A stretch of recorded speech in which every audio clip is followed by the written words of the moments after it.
Selamun Aleyküm ve Rahmetullahi ve Berekatuhu. Elhamdülillah ve salatu selamu ala Resulillah.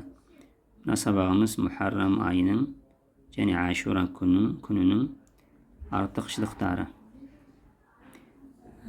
Allah Subhanahu Teala Tevbe suresinin 36. ayetinde aytadi: Kökter men жерді жаратқан кезде aylar 12 ay deb belgiledim deydi. So 12 ayın içinde 4 aydı haram aylar qıp belgiledim deydi. Yani tıyım salınған aylar deb belgiledim deydi. Бұл 4 aylar İslam күнтізбесі немесе хижра немесе хижри деп айтса да болады. Күн тізбесі бойынша birinchi ay Muharram, odan keyin 12-chi ay Zulhijja, odan keyin 11-chi ay Zulqa'da ayı. Bular 3 ay qatardan keladi. Odan keyin 7-chi ay Rajab ayı. Осы 4 aylar Allah Teala haram yani tıyım salınған aylar deb belgiledim deydi. Qanday нәрсе tıyım salınған? Birinchi, осы 4 aylarda soğuqты бастауға болмайды. Екіншісі, әрқашан Allah Teala'nın tıyım salған істер істеуге болмайды. Haram нәрселер әрқашан haram tıyım salған, бірақ мына 4 aylarda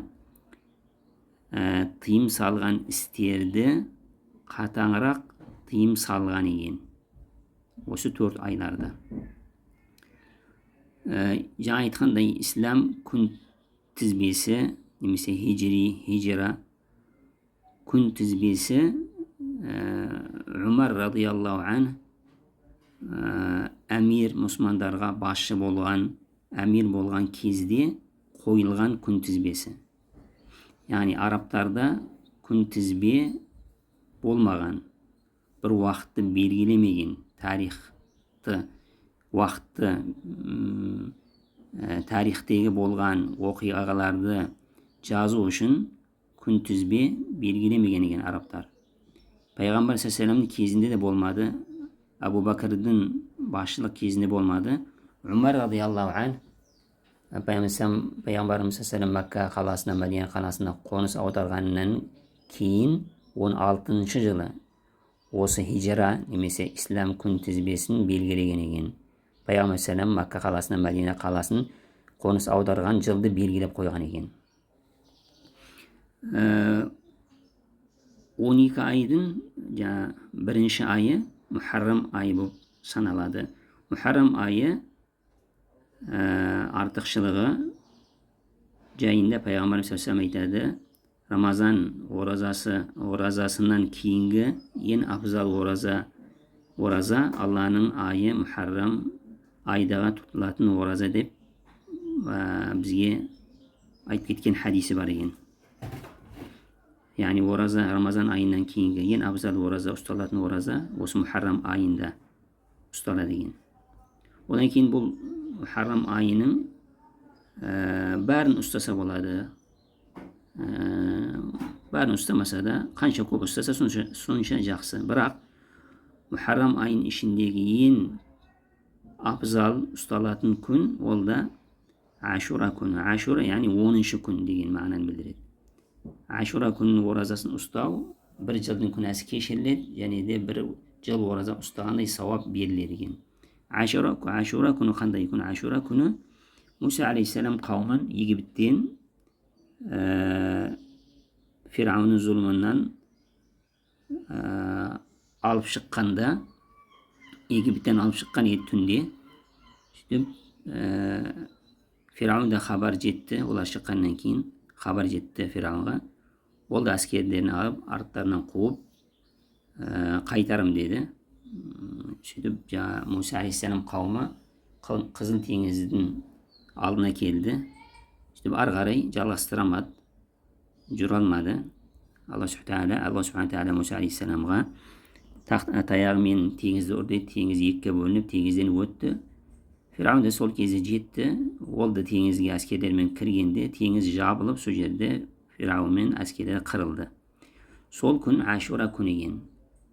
Musa мен қауымы Фирауынның зұлымынан құтылған күні екен. Сөйтіп Musa алейхиссалам сол күнді оразасын ұстаған екен Алла Тағалаға шүкіршілік мақсатымен. Сөйтіп пайғамбар саллаллаху өз өмірінде бұл Ашура күнін оразасы 4 кезеңден өткен екен. Біріншісі өзі Макка қаласында жүргенде өзі ұстайды екен, бірақ бұйырмаған сахабаларға. Екінші кезең Мәдина қаласы келгеннен кейін сахабаларға бұйырған, уәжіп болған ұстауы. Одан кейін үшінші кезең екінші хижри, яғни қоныс аударғаннан, Макка қаласынан Мәдина қаласына қоныс аударғаннан кейін екінші жылы Рамазан айы оразасы фарыз етілгеннен кейін бұл Ашура күні мүстахаб болып қалды. Яғни ұстаймын деген ұстайды, ұстаймын деген ұстамайды, ұстамаймын деген ұстамайды. Яғни уәжіптен мүстахабқа ауысты. Үшінші кезең. Одан кейін төртінші кезең, Пайғамбар саллаллаху соңғы жылы айтты, келесі жыл егер 11 болса, 10-шы күніне 9-шы күнді қосамын деді. Яғни 2 күн ұстаймын деді. 4 кезеңден өткен. Ашура күні оразасы дәрежелері қандай? Ең аз 1 күн ұстаса болады, 10-шы күні. Одан кейін одан абзалырағы 9 мен 10-ды ұстау. 9 мен 10 ұстай алмаса, 10 мен 11-ді ұстау. Одан абзалы 3 күнді қатармен ұстау дейді. Одан кейін қанша көп ұстаса, осы айда сонша жақсы екен. Мухаррам айы, одан кейін Ашура күні жайында айтылатын, қысқаша енді айтқанда осылай айтуға болады. Алхамдулиллахи раббил аламин.